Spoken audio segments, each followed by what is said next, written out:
الرحمن الرحیم الف لام میم ذالک الکتاب لا ریب فیہ ھدی للمتقین۔ سورہ بقرہ مدینے میں نازل ہوئی ہے۔ قرآن پاک کے اندر آپ تلاوت کے وقت دیکھتے ہیں ہر سورت کے شروع میں لکھا ہوا رہتا ہے سورۃ الفاتحۃ مکیۃ سورۃ البقرۃ مدنیۃ۔ قرآن پاک کے اندر دو قسم کی صورتیں ہیں، ایک مکی ہے اور ایک مدنی ہے، یعنی ہمارے نبی صلی اللہ علیہ وسلم کی زندگی کے دو حصے ہیں۔ 53 سال تک ہمارے نبی صلی اللہ علیہ وسلم مکے میں رہے۔ نبوت ہمارے نبی صلی اللہ علیہ وسلم کو 40 سال کی عمر میں ملی اور قرآن پاک کا آغاز 40 سال کی عمر سے ہوا۔ تو 53 سال تک جتنی صورتیں قرآن کے اندر نازل ہوئی اس کو کہا جاتا مکی، یعنی مکے میں نازل ہونے والی۔ اور نبی اکرم صلی اللہ علیہ وسلم 10 سال مدینے میں رہے، مدینے میں جتنی صورتیں نازل ہوئی اس کو مدنی کہا جاتا۔ 53 سال تک جتنی صورتیں نازل ہوئی چاہے وہ مکے میں نازل ہوئی ہو یا مکے سے باہر نازل ہوئی ہو، مکی زندگی میں ساری صورتوں کو مکی کہا جاتا۔ اور مدینے میں جتنی صورتیں نازل ہوئی 10 سال کے عرصے میں ان تمام صورتوں کو مدنی کہا جاتا، چاہے مدینے میں نازل ہوئی ہو یا مدینے سے باہر نازل ہوئی ہو۔ ایک تو یہ بات عرض کرنی ہے اس سورہ شریفہ کا نام سورہ بقرہ کیوں ہے؟ اس کی وجہ یہ ہے آگے چل کر کے ایک واقعہ ذکر کیا گیا قرآن کے اندر کہ بنی اسرائیل کے ایک آدمی کا قتل ہو گیا، قاتل کا پتہ نہیں چل رہا تھا۔ لوگ حضرت موسیٰ علیہ السلام کی خدمت میں آئے کہ فلاں مالدار آدمی کا قتل ہو گیا لیکن قاتل کا پتہ نہیں چل رہا۔ تو اللہ تعالیٰ کے حکم سے حضرت موسیٰ علیہ السلام نے ان لوگوں سے کہا ایک گائے ذبح کرو۔ چنانچہ ان لوگوں نے بہت آگے چل کر یہ لمبا واقعہ ہے، ہم مختصر بتا دیتے ہیں کہ ان لوگوں نے گائے کو ذبح کیا اور گائے کو ذبح کر کے اس کا ایک ٹکڑا مردے سے یعنی مرے ہوئے آدمی سے لگا دیا۔ تو وہ مرا ہوا آدمی جو تھا اس نے کہہ دیا کہ فلاں آدمی نے مجھ کو مال کی حرص میں، مال کی ہوس میں اس نے مجھ کو قتل کیا۔ تو اس لیے اس کو سورہ بقرہ کہا جاتا۔ بقرہ کہتے ہیں عربی میں گائے کو۔ تو گائے کو ذبح کیا، اس کو ذبح کر کے اس کے ٹکڑے کو مرے ہوئے آدمی سے مس کیا، لگایا، تو وہ آدمی فوراً بول اٹھا کہ فلاں آدمی نے مجھ کو قتل کیا، قاتل کا یہ نام ہے۔ اس کے اندر دیکھیے سب سے پہلا جملہ کیا ہے، الف لام میم۔ یہ الف لام میم اس کو الگ الگ الفاظ میں کر کے پڑھا جاتا، ملا کر کے نہیں پڑھا جاتا۔ الف جیسا لام میم الگ الگ کر کے پڑھتے ہیں اس کو کہتے ہیں حروف مقطعات۔ اس کے معنی کے بارے میں علماء کے درمیان اختلاف ہے۔ علماء کہتے ہیں کہ اس کے معنی کو اللہ تعالیٰ کے علاوہ کوئی نہیں جانتا، اللہ کو معلوم ہے اس کا معنی کیا ہے۔ بعض علماء کہتے ہیں کہ اللہ تعالیٰ نے نبی اکرم صلی اللہ علیہ وسلم کو اس کے معنی بتائے تھے لیکن تبلیغ سے یعنی امت کو بتانے سے منع کر دیا تھا۔ بعض علماء کہتے ہیں کہ اللہ تعالیٰ کا یہ راز ہے۔ یہ کیا ہے؟ راز ہے، اللہ کو اس کا معنی معلوم ہے، اس کے اندر کیا حکمت اور کیا مصلحت اللہ کو ہی معلوم ہے۔ اس کے معنی کے بارے میں یہ ایک راز ہے، اللہ کو معلوم ہے، اور ہر چیز کا ایک راز ہوتا ہے، اللہ تعالیٰ کا یہ راز ہے۔ دوبارہ کہے اس کے معنی کے پیچھے پڑھنے کی ضرورت نہیں ہے کیونکہ اس کے اوپر اس کے معنی کے معلوم ہونے پر کسی حکم کا یا ایمان کا یا عمل کا کوئی دار و مدار نہیں، یعنی اس کا معنی معلوم ہوا تو فلاں مسئلہ اس کے اندر ہے، ایسا نہیں ہے۔ نہیں معلوم کرنے میں اپنی معلوم نہ کرنے میں ہی اپنا فائدہ ہے۔ جب اللہ نے نہیں بتایا تو ہم کو بھی اس کے پیچھے پڑھنے کی ضرورت نہیں ہے۔ اس کے بعد دیکھیے اللہ کے رسول صلی اللہ علیہ وسلم نے فرمایا یہ الفاظ بھی ثواب سے خالی نہیں۔ اللہ کے رسول صلی اللہ علیہ وسلم نے فرمایا کہ اگر کوئی صرف الف لام میم پڑھ لے، اللہ کے رسول صلی اللہ علیہ وسلم نے فرمایا اس کو 30 نیکیاں ملیں گی۔ حدیث ہے اللہ کے رسول صلی اللہ علیہ وسلم نے فرمایا کہ قرآن پاک کے ہر لفظ پر 10 نیکیوں کا وعدہ ہے۔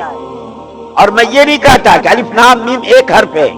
دیکھیے اللہ کے رسول صلی اللہ علیہ وسلم کو اپنی امت سے کتنی محبت تھی، کتنا پیار تھا، کیسی مثال دے دے کر کے سمجھا دی۔ کیا فرما رہے ہیں؟ ہر لفظ پر 10 نیکیوں کا وعدہ ہے۔ اور میں تم سے یہ نہیں کہتا کہ الف لام میم یہ تینوں ایک حرف ہے، یہ نہیں کہتا، بلکہ الف ایک حرف، لام ایک حرف، میم ایک حرف۔ اگر کسی آدمی نے صرف اسی کو پڑھ لیا اس کو 30 نیکیاں ملیں گی، اور بعض علماء محققین کہتے ہیں اس کے اندر 3 حرف نہیں بلکہ 9 حرف ہے۔ کیسا؟ آپ لوگ پڑھے لکھے، آپ کو معلوم ہے الف، اس کو لکھیے آپ الگ الگ کر کے، الف لام فا، الف، اور لام میں لکھیے لام الف میم کو لام 3 حرف، میم میں اسی طریقے میم یا میم میم ایسا لکھیے آپ۔ تو اس طریقے سے 9 حروف ہو گئے، اور 9 حروف پر کتنی نیکیاں مل گئی؟ 90 نیکیاں مل گئی۔ یہ علماء امت کو، لوگوں کو ثواب کی فضیلت اور ثواب کی رغبت دینے کے لیے بتا رہے ہیں کہ دیکھو الف لام میم یہ 3 حروف نہیں بلکہ 9 حروف ہیں، اور ہر لفظ پر 10 نیکیوں کا وعدہ ہے۔ تو اس طریقے سے الف پر 30 نیکیاں مل گئی، لام پر 30 نیکیاں مل گئی، میم پر 30 نیکیاں مل گئی، 90 نیکیاں مل گئی صرف الف لام میم۔ اور میں بار بار جو پڑھ رہا ہوں اور آپ بار بار سن رہے ہیں، کتنی نیکیاں مل گئی اس کا کوئی حد و حساب نہیں۔ آج کے اس ترقی یافتہ دور میں، سائنسی دور میں، کمپیوٹر کیلکولیٹر یہ سب ناکارہ بیکار ہے۔ کتنی نیکیاں قرآن کے پڑھنے پر ہے، اس کا کوئی حد و حساب نہیں ہے۔ اس کے بعد اللہ تعالیٰ فرماتے ہیں ذالک الکتاب لا ریب فیہ، کیا فرماتے ہیں؟ یہ کتاب ایسی ہے جس میں کوئی شک و شبہ نہیں۔ قرآن پاک ایسی کتاب ہے جس کے اندر کوئی شک و شبہ نہیں۔ بعض لوگ یہ کہتے ہیں قرآن کے اندر تو بہت سارے لوگ شک و شبہ کرتے ہیں، جیسا کہ کفار یہ اعتراض کرتے تھے قرآن کے اندر کہ یہ محمد صلی اللہ علیہ وسلم کا کلام ہے، اللہ کا کلام نہیں ہے۔ تو بہت سارے کفار اعتراض کرتے تھے۔ تو یہ کیسا آپ کا کہنا صحیح ہوا کہ قرآن کے اندر اشکال نہیں ہے اور شک و شبہ نہیں ہے؟ تو دیکھیے ایک بات کو سمجھ لیجئے، وہ بات یہ ہے کہ بہت سارے لوگوں کی طبیعت اچھی نہیں رہتی، صحت اچھی نہیں رہتی، بخار رہتا، بیماری رہتی، کوئی بھی بیماری رہتی، بیماری کی حالت میں اس کو کتنی بھی اچھی سے اچھی چیز لا کر کے آپ دیجئے، یہ کھاؤ، پھل لا کر کے دیجئے، سیب لا کر کے دیجئے، انار لا کر کے، بریانی، پلاؤ، مٹن، دل میں آئے اس کو لا کر کے دیجئے۔ ہر اچھی سے اچھی چیز وہ جب کھاتا تو اس کو کڑوی محسوس ہوتی ہے۔ جب بیماری آدمی کو رہتی ہے، جسمانی بیماری، تو اس کو اچھی سے اچھی چیز لا کر کے دیجئے، اس کو خراب دکھتی وہ چیز۔ لیکن جب آدمی صحت مند رہتا، اچھا آدمی، مزاج، طبیعت اچھی رہتی، اس کو کیسی بھی کم سے کم چیز لا کر کے دیجئے وہ کھاتا، اس کو رغبت سے، شوق سے اس کو کھاتا۔ اسی طریقے سے ایک بیماری تو جسمانی ہے، جسمانی بیماری میں آپ اس کو کتنی بہترین چیز لا کر کے دیجئے اس کو وہ چیز اچھی نہیں دکھتی۔ اسی طریقے سے ایک بیماری کا روحانی بیماری، روحانی جب بیماریاں رہتی ہیں، روحانی بیماریوں میں کوئی بات اس کو اچھی نہیں لگتی، وہ بات کتنی ہی اچھی کیوں نہ ہو، کتنی ہی اچھی کیوں نہ ہو، یہاں تک کہ خدا کا کلام بھی ہو، نبی کا رسول کا کلام بھی ہو، اس کو اچھی نہیں لگتی، کیونکہ اس کے اندر روحانی بیماریاں ہیں۔ جسمانی بیماریوں کوئی اچھی سے اچھی چیز اس کو اچھی نہیں لگتی، کڑوی لگتی۔ اسی طریقے سے روحانی بیماریوں کا بھی یہ حال ہے۔ آپ اس کو کتنی بھی بہترین بات پیش کر دیجئے، قرآن پیش کر دیجئے، حدیث پیش کر دیجئے، جب اس کے اندر روحانی بیماریاں، خرابیاں ہیں، پھر وہ باتیں اس کو اچھی نہیں لگتی ہے۔ اسی طریقے سے کفار کے دلوں کے اندر روحانی بیماریاں تھیں، بغض کی بیماری، عداوت کی بیماری، کینے کی بیماری، کفر اور شرک کی بیماری، ان بیماریوں کی وجہ سے ان کو یہ قرآن پاک اچھا نہیں لگتا تھا، اور وہ ضد کرتے تھے، حد درمی پر قائم رہتے تھے، یہ بات اچھی نہیں ہے، یہ بات خدا، یہ کلام خدا کا کلام نہیں ہے، یہ رسول اللہ صلی اللہ علیہ وسلم نے نعوذ باللہ گل لیا ہے۔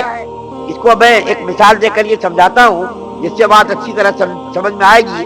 حضرت تھانوی رحمۃ اللہ علیہ فرماتے کہ ایک حبشی آدمی، حبشی آپ کو معلوم اسٹ انڈیز کے آدمی کو دیکھیے، افریقہ کا آدمی کو دیکھیے کیسے کالے کالے رہتے ہیں۔ تو ایک حبشی آدمی کالا کلوٹا راستے سے گزر رہا تھا، اس کو ایک جگہ آئینہ نظر آیا، اس کو ایک جگہ آئینہ نظر آیا، تو اس نے اٹھا کر کے یوں دیکھا، آئینے میں اس کی شکل بالکل کالی نظر آئی، تو اس نے غصے سے کہا کہ کمبخت تو کالا بالکل بدنما، اس لیے تو تجھ کو کسی نے راستے میں پھینک دیا ہے۔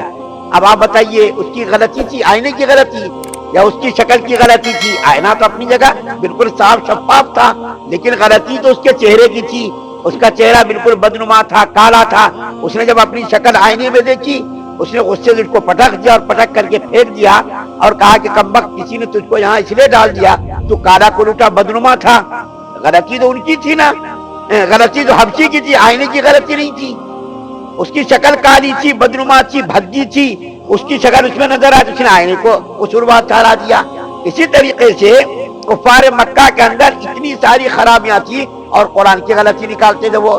حضرت تھانوی رحمۃ اللہ ایک اور مثال دے کر کے فرماتے کہ عید کا چاند پہلے لوگ دیکھتے تھے، اب تو نہیں دیکھتے، اب ریڈیو پر، ٹی وی پر، نیٹ پر دیکھ کر کے بھروسہ کرتے۔ پہلے زمانے میں جب عید کا چاند ہوتا تھا عورت مرد سب نکل کر کے دیکھتے تھے، ہر آدمی دیکھ کر، ایک عورت بھی ان لوگوں میں نکل کر کے آئی چاند دیکھنے کے لیے۔ اتفاق سے بچے نے پاخانہ کیا تھا، پاخانہ دھوتے وقت اس کی انگلی میں پاخانہ لگ گیا تھا۔